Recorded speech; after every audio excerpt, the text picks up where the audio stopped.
Hello everyone, कैसे हैं आप सभी। तो आप लोगों का स्वागत करती हूं मैं आपके अपने ही चैनल फटाफट एजुकेशन में आप सभी का। और आज हम लोग क्लास करेंगे झारखंड में जो जनजातीय विद्रोह हुआ था उसमें। तो आज का विद्रोह का टॉपिक हम लिए हैं तमाड़ विद्रोह और हो विद्रोह। जो हो विद्रोह था वो भी, और तमाड़ विद्रोह किस कारण से हुआ और क्या था ये तमाड़ विद्रोह और हो विद्रोह।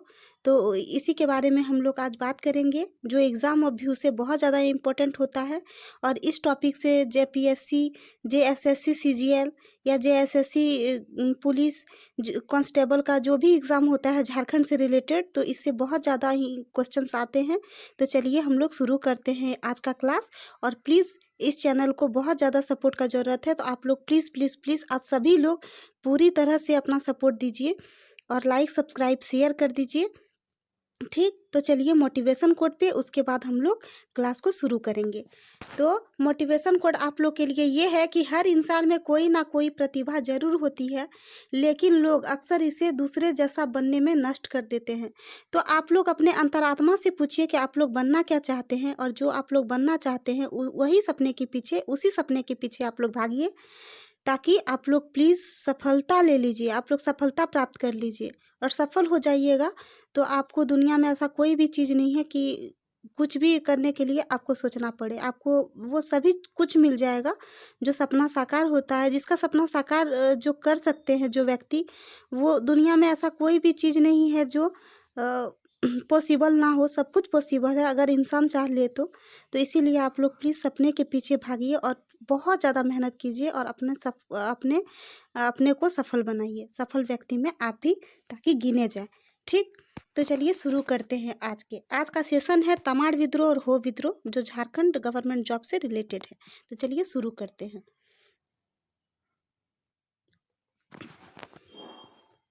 तो हम लोग देखें तमाड़ विद्रोह। तो तमाड़ विद्रोह जो था, तो वो तमाड़ विद्रोह 6 स्टेज में इसको देखते हैं। ये तमाड़ विद्रोह जो चला था तो 6 स्टेज में चला था। ठीक, तो ये जो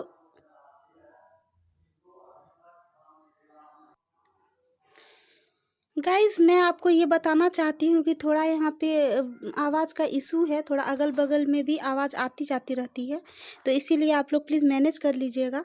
ठीक, तो हम शुरू करते हैं। तमाड़ विद्रोह का बात कर रहे थे हम लोग। तो तमाड़ विद्रोह 6 स्टेज में चला था, 6 चरण में चला था, ये 6 स्टेजेस में चले थे। और इसका मुख्य कारण क्या था ये हम लोग आगे जानेंगे, लेकिन आप लोग फिलहाल ये जानिए कि तमाड़ विद्रोह जो था वो 6 स्टेज में चले हुए थे। और यह विद्रोह जो चला था वो 1882 ईस्वी से लेकर 1821 ईस्वी तक। ठीक, तमाड़ विद्रोह जो भी चला था इसका टाइम पीरियड था 1782 से लेकर 1821 ईस्वी तक।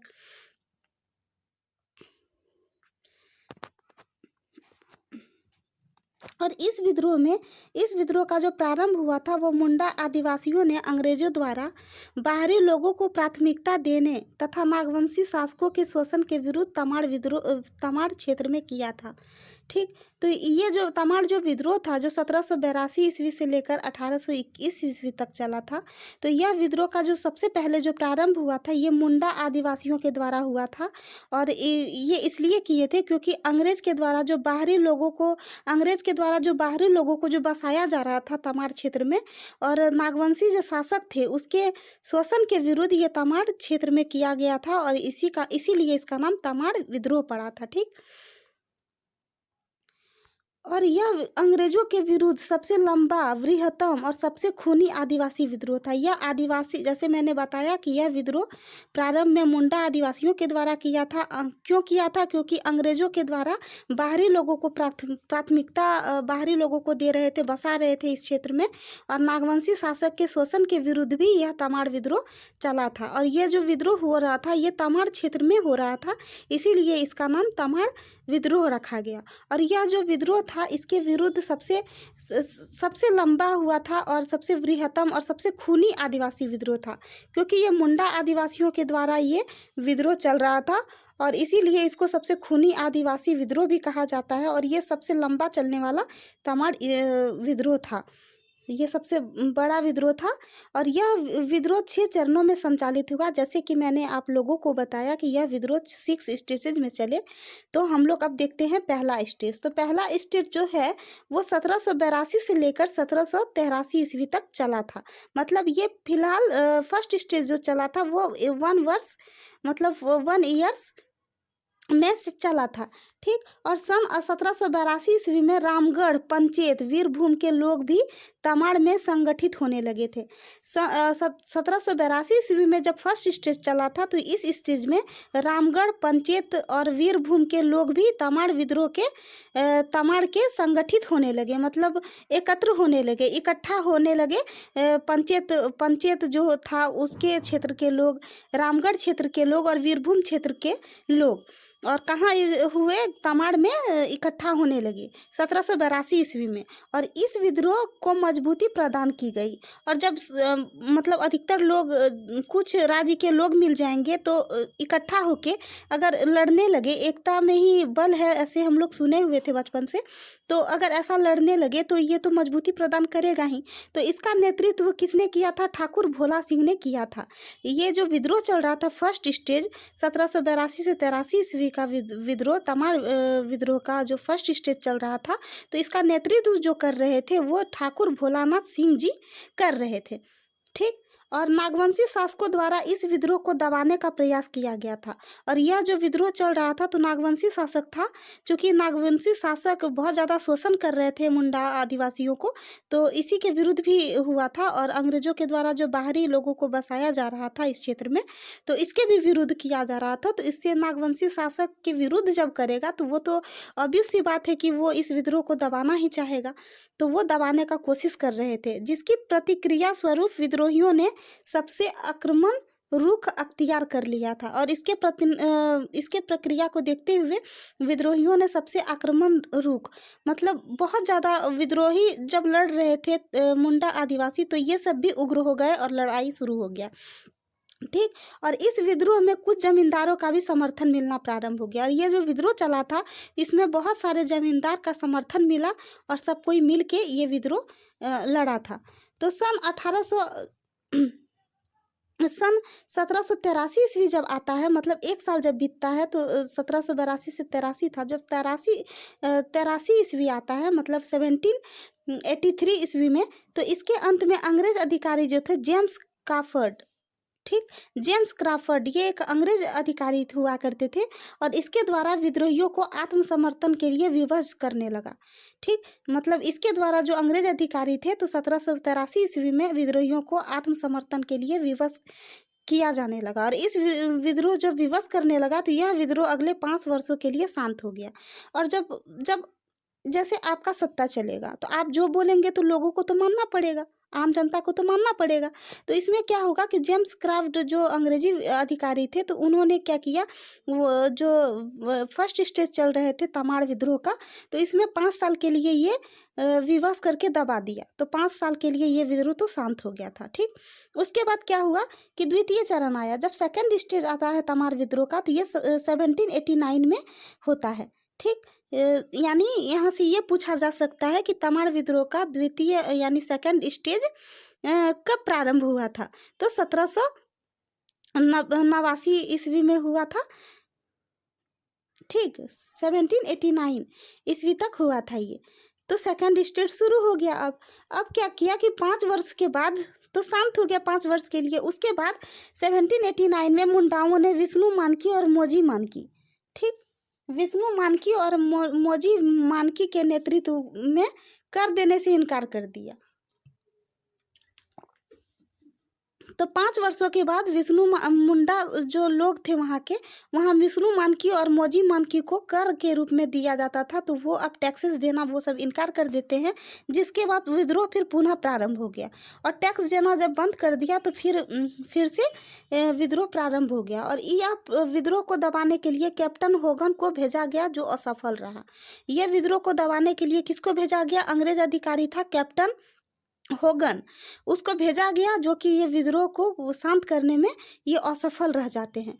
और इसके बाद पुनः अन्य अंग्रेज अधिकारी लेफ्टिनेंट कूपर, लेफ्टिनेंट कूपर जो अंग्रेज अधिकारी थे उनको भेजा गया, जो कि विद्रोह शांत करने का दायित्व सौंपा गया था। ये विद्रोह पूरा भारी हो गया था, भारी भरकम हो गया था, तो अंग्रेज फिर दूसरे अंग्रेज अधिकारी को भेजते हैं, लेफ्टिनेंट कूपर को, और इस विद्रोह को शांत करने का दायित्व सौंपते हैं। और कूपर के प्रयासों से परिणाम स्वरूप विद्रोह अगले 4 साल तक शांत रहा। तो लेफ्टिनेंट कूपर जो हुआ, तो वो उसको शांत करने का, ये जो विद्रोह था उसको शांत करने का दायित्व सौंपा गया था। और ये कूपर के प्रयास से अगले 4 वर्ष तक ये विद्रोह फिर शांत हो गया था। ठीक, तो दूसरा चरण तो खत्म हो गया। अब चलते हैं हम लोग तीसरे चरण में। तो 4 वर्ष तक शांत होने के बाद फिर 1794 से 98 ईस्वी तक तृतीय यानी थर्ड स्टेज चलता है इसका, इस विद्रोह का। तो 1794 ईस्वी से यह विद्रोह फिर से प्रारंभ हो जाता है। 1796 ईस्वी तक इसने व्यापक रूप धारण कर लिया। तो ये 1794 ईस्वी में फिर से ये विद्रोह प्रारंभ हो जाता है, और 1796 यानी 2 साल तक पूरी तरह से बहुत बड़ा रूप ले लेता है, व्यापक रूप धारण कर लेता है यह विद्रोह। और फिर 1796 ईस्वी में राहे के राजा जो नरेंद्र शाही थे, उसके द्वारा अंग्रेजों का साथ दिए जाने के कारण सोनाहतू गांव में आदिवासियों द्वारा नरेंद्र शाही का विरोध किया गया था। तो 1796 ईस्वी को क्या हुआ, राहे एक राज्य पड़ता था, एक क्षेत्र पड़ता था, उसके जो राजा थे नरेंद्र शाही नाम था उनका। ठीक, राहे का राजा था नरेंद्र शाही। तो उन्होंने क्या किया, अंग्रेज का साथ दे दिया, और इसके कारण सोनाहतू गांव, एक गांव का नाम है सोनाहतू गांव, तो उसमें वहाँ के जो आदिवासी थे, तो उन्होंने देखा कि वो तो अंग्रेज का साथ दे रहा है, तो उस नरेंद्र शाही के विरोध में यह विद्रोह फिर से शुरू हो गया था। ठीक, और यह विद्रोह तमाड़ के ठाकुर भोला सिंह के नेतृत्व में प्रारंभ हुआ था। और यह थर्ड स्टेज जो हुआ था स्टार्ट, ये ठाकुर जो भोलानाथ सिंह के नेतृत्व में मतलब इसका यह विद्रोह का नेतृत्व ठाकुर भोलानाथ सिंह कर रहे थे, जो पहले स्टेज में कर रहे थे।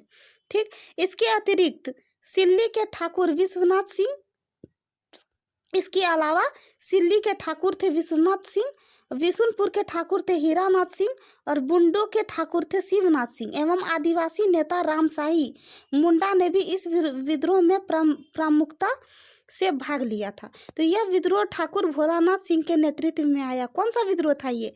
तमाड़ विद्रोह का थर्ड स्टेज, मतलब तीसरा चरण था। और इसके ठाकुर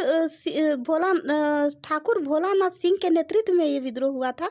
और इसके अतिरिक्त सिल्ली के ठाकुर विश्वनाथ सिंह, विशनपुर के ठाकुर हीरानाथ सिंह, बुंडू के ठाकुर शिवनाथ सिंह, और आदिवासी जो नेता थे रामशाही मुंडा, ये आदिवासी नेता थे रामशाही मुंडा।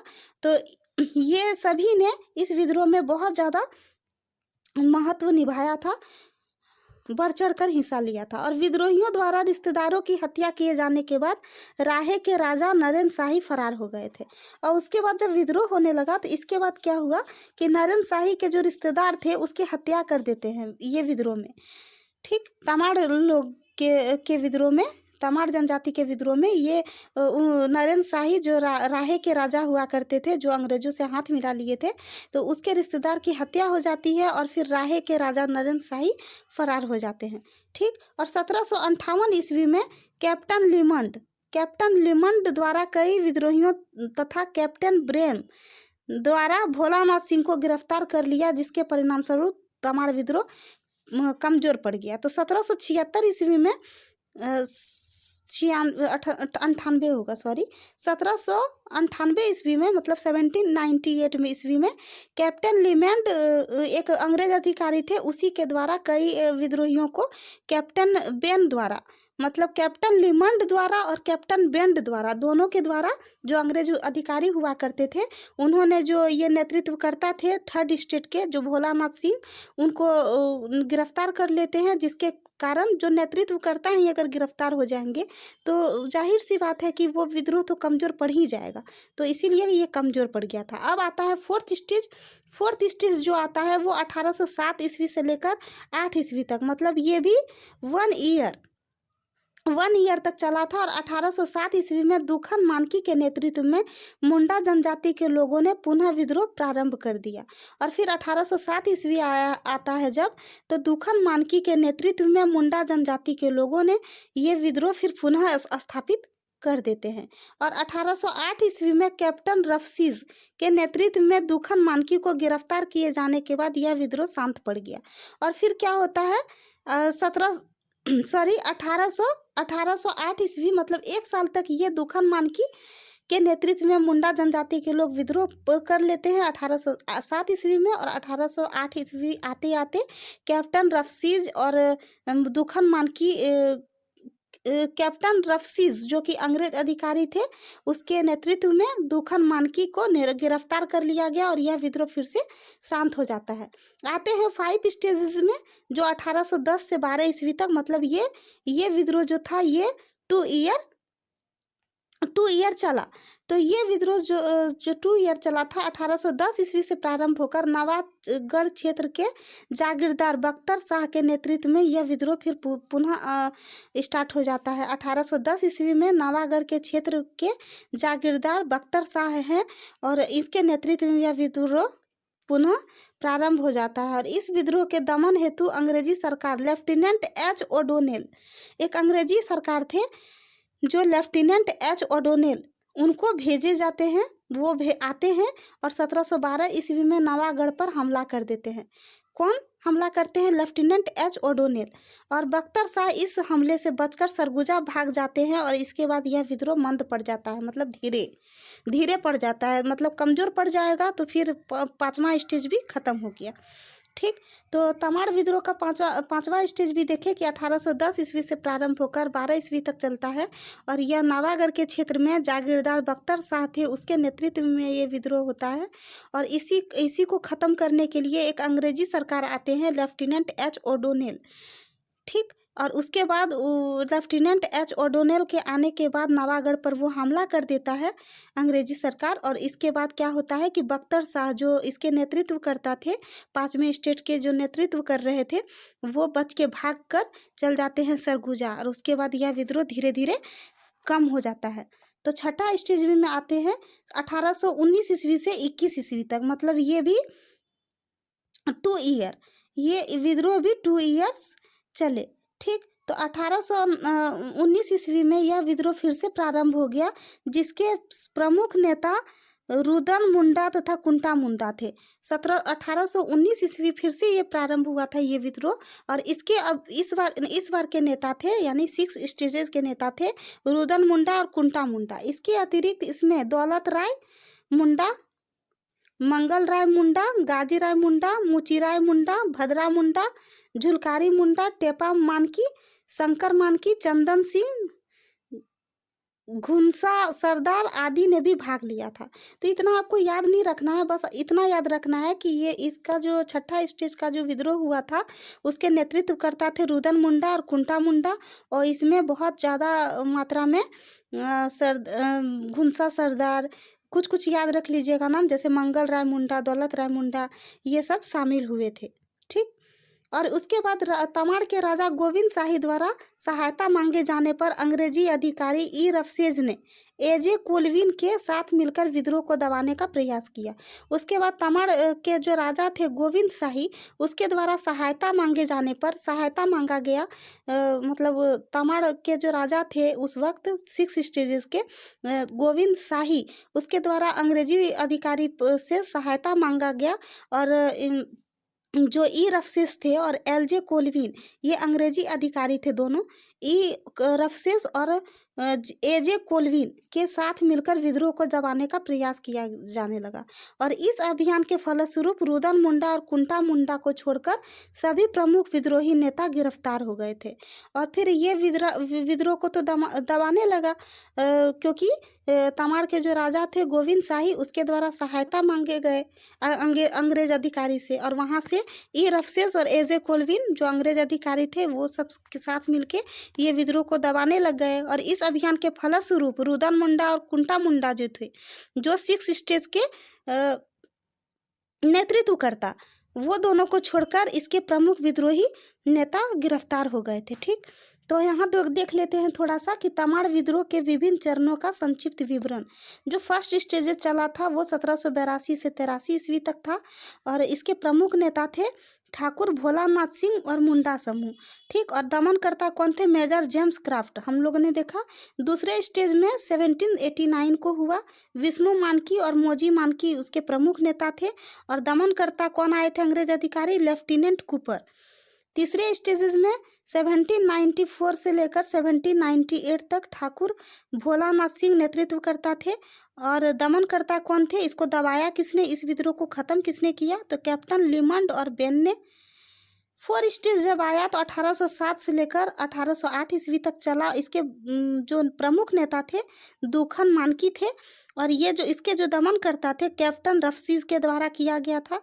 5 स्टेजेस में जब आए तो 1810 से 1812 ईस्वी तक हुआ। जो बख्तर शाह उसके प्रमुख नेता थे और लेफ्टिनेंट एच ओडोनिल के ने इस विद्रोह को ख़त्म किया था। और 6 स्टेजेस जब आए तो 1819 से 21 ईस्वी तक, जो कि 2 साल चला था और इसके जो प्रमुख नेता थे रुदन मुंडा और कुंटा मुंडा और इसके जो दमन करता थे कौन? रफसेज और कोलविन। इन्होंने इसको दमन किया था, मतलब ख़त्म किया था। ठीक, अब हम लोग ये छोटा पाठ है हो विद्रोह पे आते हैं जो 1820 से 21 ईस्वी तक ये विद्रोह चला था। ठीक, और हो विद्रोह जो था ये हो देशम, ठीक, हो देशम जो हो के लोगों का निवास स्थान है। हो जो जनजाति होता है उसी का जो निवास स्थान होता है उसको कहते हैं हो देशम। तो ये 1820 से 21 ईस्वी तक मतलब 1 साल का ये विद्रोह चला था पर कभी मुगलों तथा मराठों का प्रभाव स्थापित नहीं हो सका। ये जो हो लोगों का जो निवास स्थान था हो देशम, यहाँ पे कभी भी मुगल और मराठा का प्रभाव स्थापित नहीं हुआ था और पोरहाट के राजा का इस पर कुछ प्रभाव होता था। और यहाँ पे जो होता था पोरहाट के राजा होते थे इस पर उसी का कुछ प्रभाव होता था तथा वह हो जनजाति के नियम कर की अपेक्षा करता था, क्योंकि वो राजा हुआ करता था तो वो अपना कैसे चलाएगा सत्ता, तो उसके लिए उसको टैक्सेस चाहिए होते थे। तो हो जनजाति के द्वारा नियमित टैक्स वसूलता था और उसी से अपेक्षा किया जाता था। ठीक, और हो जनजाति के लोग स्वतंत्रता प्रिय लड़ाका स्वभाव के थे। मतलब हो जनजाति के लोग जो थे वो मतलब लड़ने वाला स्वभाव का था और ये राजा को नियमित कर का भुगतान नहीं करते थे। और राजा जो जो नियमित होता था, रेगुलर जो टैक्सेस आते थे तो वो नहीं देते थे हो जनजाति के लोग और लड़ने में एक्सपर्ट। तो पोरहाट के राजा जगन्नाथ सिंह ने हो जनजाति के लोगों पर प्रत्यक्ष नियंत्रण स्थापित करने के उद्देश्य से 1820 ईस्वी में मेजर रफसेस की एक सेना के साथ हो देशम में प्रवेश किया। तो जब टैक्स नहीं देने लगे तो पोरहाट के जो राजा थे जगन्नाथ सिंह उन्होंने हो जनजाति के लोगों को मतलब नियंत्रण में मतलब कंट्रोल में रखने के लिए एक स्थापित नियंत्रण में रखने के लिए के उद्देश्य से 1820 ईस्वी में मेजर रफसेस जो कि अंग्रेजी अधिकारी थे, ठीक, उसकी एक सेना के साथ हो देशम में प्रवेश किया। वो हो देश में प्रवेश करता है अंग्रेज अधिकारी, जिसके परिणाम स्वरूप हो जनजाति के लोगों ने पोरहाट के राजा वो अंग्रेजों के विरुद्ध विद्रोह कर दिया, क्योंकि लड़ाकी स्वभाव के थे। और इसके जब वो अंग्रेज जब देखिए पोरहाट के राजा जगन्नाथ सिंह थे और जब हो जनजाति के लोगों को कंट्रोल में करने के उद्देश्य से उन्होंने क्या किया, 1820 ईस्वी में एक अंग्रेजी अधिकारी था मेजर रफसेस, उसकी एक सेना के साथ देशम में प्रवेश करता है, मतलब जहाँ हो जनजाति के लोग रहते थे। ठीक, और इसके परिणाम स्वरूप क्या होता है, जब वो प्रवेश करते हैं तो हो जनजाति के लोग जो वहाँ रहते थे वो अपने ही राजा के विरुद्ध और अंग्रेजों के विरुद्ध ये विद्रोह कर देते हैं। इसीलिए इस विद्रोह का नाम पड़ा हो विद्रोह। ठीक, और चाईबासा के निकट 1820 ईस्वी में रोरो नदी के किनारे अंग्रेजों व हो लोगों के विरुद्ध यह युद्ध हुआ। और चाईबासा एक जगह है झारखंड में, उसी के निकट 1820 ईस्वी में रोरो नदी एक नदी का नाम है रोरो। वही नदी के बीच में, रोरो नदी के बीच में अंग्रेज और हो लोगों के बीच एक भयंकर युद्ध होता है, जिसमें मेजर रफसेस की सेना ने हो जनजातियों के विद्रोह का दमन कर लिया। और जिसमें क्या होता है, जो वहाँ के मेजर थे, अंग्रेज मेजर थे रफसेस, उसकी सेना ने हो जनजातियों के विद्रोह को दमन कर दिया, खत्म कर दिया। और हो जनजातियों का दमन कैप्टन रफसेस तथा कैप्टन रिचर्ड ने मिलकर किया था। उसका जो दमन किया था किसके द्वारा, कैप्टन रफसेस और कैप्टन रिचर्ड ने ये विद्रोह को खत्म किया था। ठीक, अब यहीं पे देखते हैं, ये दमन के मतलब खत्म हो जाता है। हो देशम के उत्तरी क्षेत्र में लोगों ने पोरहाट के राजा को कर देना स्वीकार कर लिया। और जब यह विद्रोह खत्म हो जाता है, जो अंग्रेजी मेजर आए थे रफसेस उसके सेना के साथ मिलकर ये खत्म कर देते हैं। उसके बाद हो देशम में उत्तरी क्षेत्र से लोगों ने पोरहाट के राजा को कर देने से स्वीकार कर लेता है कि हाँ टैक्स देंगे। परंतु दक्षिणी भाग के लोग जो रहते थे, उन्होंने कर देने से मना कर दिया और उपद्रव मचाना शुरू कर दिया। मतलब फिर से ये विद्रोह करना शुरू कर देता है। उत्तरी क्षेत्र के लोग तो मान जाते हैं कि हाँ हम टैक्स देंगे, लेकिन दक्षिणी लोग के लोग नहीं मानते हैं कि हम टैक्स देंगे, बोलता है हम नहीं देंगे। और इसीलिए ये तांडव मचाना फिर से शुरू कर देते हैं। और विवश होकर पोरहाट के राजा फिर पुनः रफसेस की सहायता मांगी थी। और फिर अंग्रेज अधिकारी जो इसमें जो दमन कर किए थे, उसके बाद फिर उसी को रफसेस को की सहायता मांगी गई। और ये किसने किया, पोरहाट के राजा जो हो के पोरहाट के राजा थे जगन्नाथ सिंह, तो उन्होंने फिर से अंग्रेज अधिकारी से सहायता मांगी। और रफसेस ने 1821 ईस्वी में कर्नल रिचर्ड के नेतृत्व में एक बड़ी सेना दक्षिणी भाग के हो लोगों को नियंत्रण करने के लिए भेजा, जिसका 1 माह तक लोगों ने सामना किया। तो रफसेस ने कर्नल रिचर्ड के नेतृत्व में, जो 1821 ईस्वी में हुआ था, और उसके बाद एक बड़ी सेना दक्षिणी भाग में आए और हो जनजाति को कंट्रोल करने के लिए, क्योंकि बहुत व्यापक रूप से ये विद्रोह चल रहा था, तो टैक्स नहीं देने के लिए। और उसके बाद 1 माह के भीतर ही लोगों ने इसका सामना किया था, 1 माह के लिए। और अंग्रेजों के विरुद्ध सफलता सुनिश्चित करने की संभावना छीन देखकर हो लोगों ने अंग्रेजों की अधीनता स्वीकार करने तथा राजा जमींदारों के प्रति 8 आना वार्षिक आय देना स्वीकार किया।